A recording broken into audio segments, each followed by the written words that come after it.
Welcome to the WRAL Daily Download. I'm Grace Holland. New details are emerging after a gunman opened fire on a waterfront bar in Southport, killing 3 people and injuring 5.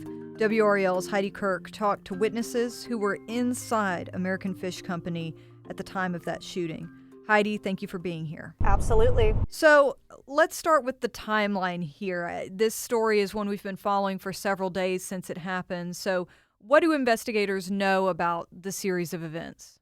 So let me take you back to Saturday night, which is when all of this really unfolded. So around 9:30 p.m., so just kind of later evening time, a man boated up to the American Fish Company, which is a really popular waterfront bar in Southport, North Carolina. He opened fire on a crowd of people, injuring 5 and killing 3. The boat immediately left the area, boated toward Oak Island. The Coast Guard got a tip about what that boat looked like and ultimately tracked the person down at a public boat ramp and arrested him. What we know at this point from investigators is that that person acted alone. They say that it was highly premeditated, and they believe that the pub where this happened was the exact target. Now, still a lot of questions remain at this point. One thing that's still kind of hanging out there is why this person did this. It just kind of seemed like a freak accident in a big way that, he picked this specific point. But of course, we're still waiting for some of the details of what exactly happened to kind of come out here. Okay, and who is that suspected gunman as far as we know? So his name is Nigel Edge. He's 40 years old. He's from Oak Island, so again, not very far from Southport. In a news conference on Sunday, police said that he actually identifies as a injured combat veteran who suffers from PTSD, so that's something that's important to note.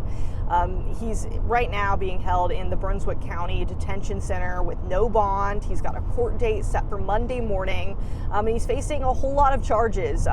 First-degree murder, 5 counts of attempted murder, 5 counts of assault. That list just goes on. And we're still working to learn a little bit more about him, but those are kind of the nuts and bolts of who he is at this point. Right. And then, on Tuesday, you were down in Southport talking to people in the community there, and you actually talked to a witness who was inside the bar at the time that this happened. So who was he and what did he tell you about what happened? So it's interesting, as you walk around Southport, there was, quite a few people kind of milling about. And, I had an opportunity to talk to quite a few people. And we actually talked to a handful that were inside that bar. It's a really popular spot, especially for locals and vacationers to just kind of post up for the night. And most of the people that we talked to didn't want to go on camera, didn't even want to do an interview just because of how heavy this is. So I think that kind of speaks to the gravity of the situation. But the person that we ended up talking to more formally, in an interview on camera was a man named Todd Weaver. He actually lived in the Triangle for a long time, but now is a resident of Southport for several years now. And how is he doing? He's not doing well. It really shook him up. It was the type of thing that he said he never expected to happen in Southport. It's for a lot of people a retirement community, somewhere where people kind of seek a safe haven to get away from the city and really settle down there. And he kind of fits the bill for that, and just told us that that's a spot that he frequents all of the time, and not something that he ever would have expected here. And I'll spare you some of the gory details, but he really walked us through what he saw. I mean, he was essentially feet away from some of the people who were hit by bullets, who were killed, injured. He saw all of this play out.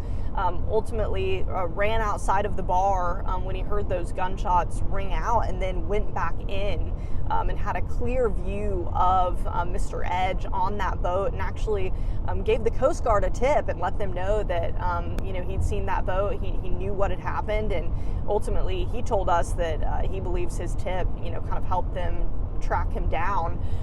But he's really shaken up. We did probably a 10-minute interview with him, and kind of toward the end we had an honest conversation about what exactly he was going through. And he said, it felt like we were living in a movie. I actually have in front of me one of the quotes from him, and he said that exactly. He said, you see this in the movies, but you never see it in real life. Never thought it would be here either.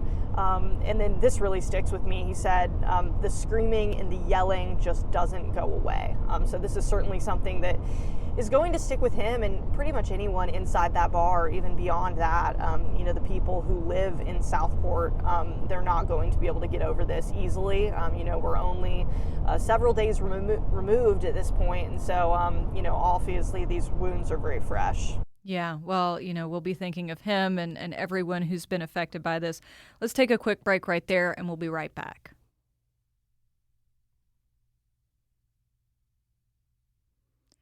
Heidi, before the break, you were telling us about the witness that you spoke to, and you've kind of already let us know how much this is affecting the community of Southport. But for people who maybe aren't familiar with that town, what do they need to know about what it's like there? And also, I know there's, that growing memorial right there outside the bar where this happened.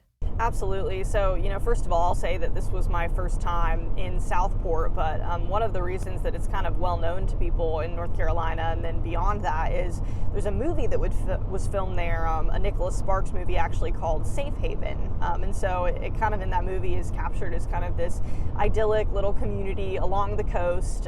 Again, I mentioned a lot of people retire there, but it's also a popular vacation spot for people across North Carolina, South Carolina, and then beyond that. And it's very picturesque. We spent a lot of time not only downtown and near the beach, but also, a little bit out removed, just kind of driving around. And it's very peaceful. There's not a whole lot going on there. It's just a spot where people kind of seek refuge and get out of the city, as I mentioned before. There was definitely a different feeling in the air. Something that really stuck with me is, I was stopping people as they were walking their dogs kind of along the coastline, and some of those people said, look around, there's not very many people out today, and that's because this event has really, shocked the community, and I think a lot of people have kind of withdrawn, vacationers went home early, that type of thing, and so that's kind of the general vibe, no matter where you are, it just feels a little bit weird around, and this is something that is on everyone's mind. It was interesting just walking around, you'd hear like snippets of conversation, people talking about this, saying that it's something that's really kind of taken over their weekend and the early part of their week, and it's really odd. It's something that no one ever expected to happen in this small town.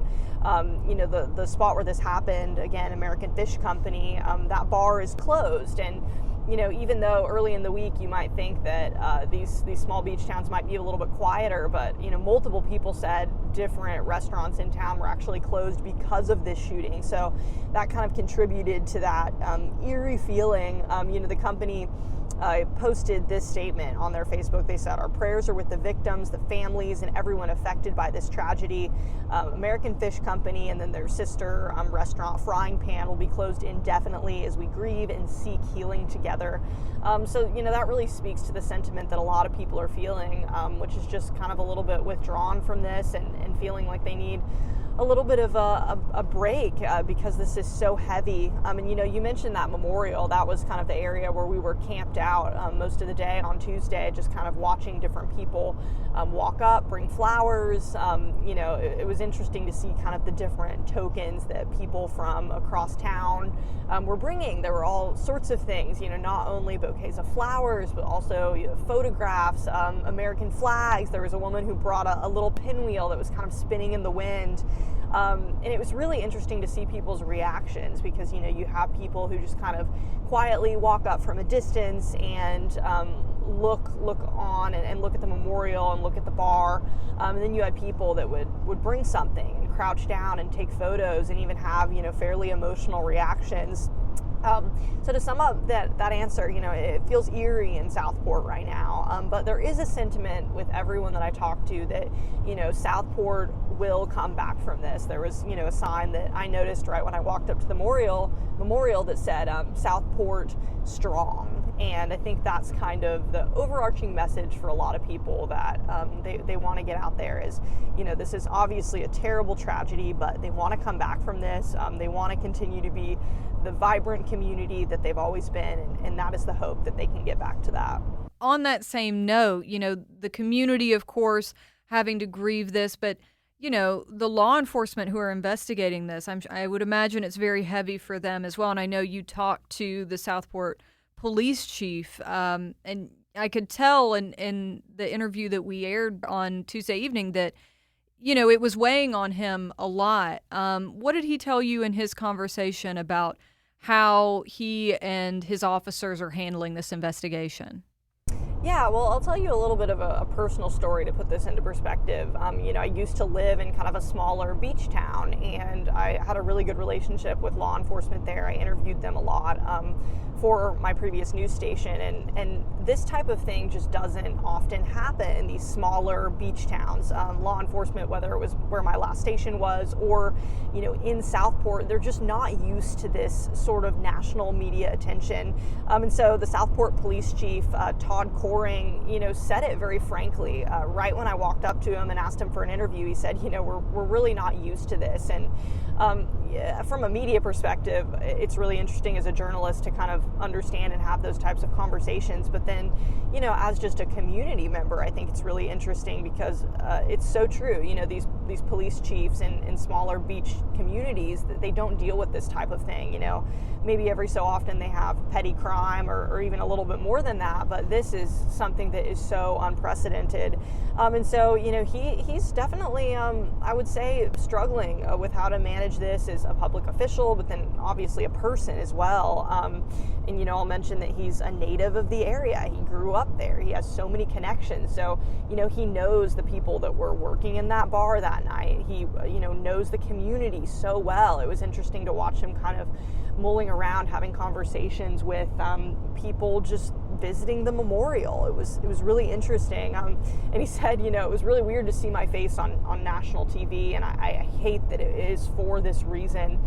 He choked up multiple times in our interview just because he said, these are my people, this is my community. I care so much. And we obviously have so many details to still uncover in this investigation. And he's working really hard to do that, but he also wants to make sure people know they, again, believe this was premeditated, that, Edge worked alone in this, and he believes his community is safe. And he really just wants to get back to, that small, tight-knit, kind of idyllic coastal town that everyone knows and loves. But to bring it back to your question, I think that really speaks volumes to how unique this situation is for this small town. We may be used to reporting on shootings in Raleigh, but, in this small town, it is something that they are really not used to, and they are all working to navigate together. Yeah. Well, thank you so much, Heidi. We'll be following the updates of this investigation. We appreciate your reporting out there. And thank you for listening to the WRAL Daily Download and for making us part of your morning routine. Another great way to get WRAL news is the Morning Briefing newsletter. That's a daily email with Triangle news, events, and headlines to help you get ready for the day. You can sign up at WRAL.com/newsletter.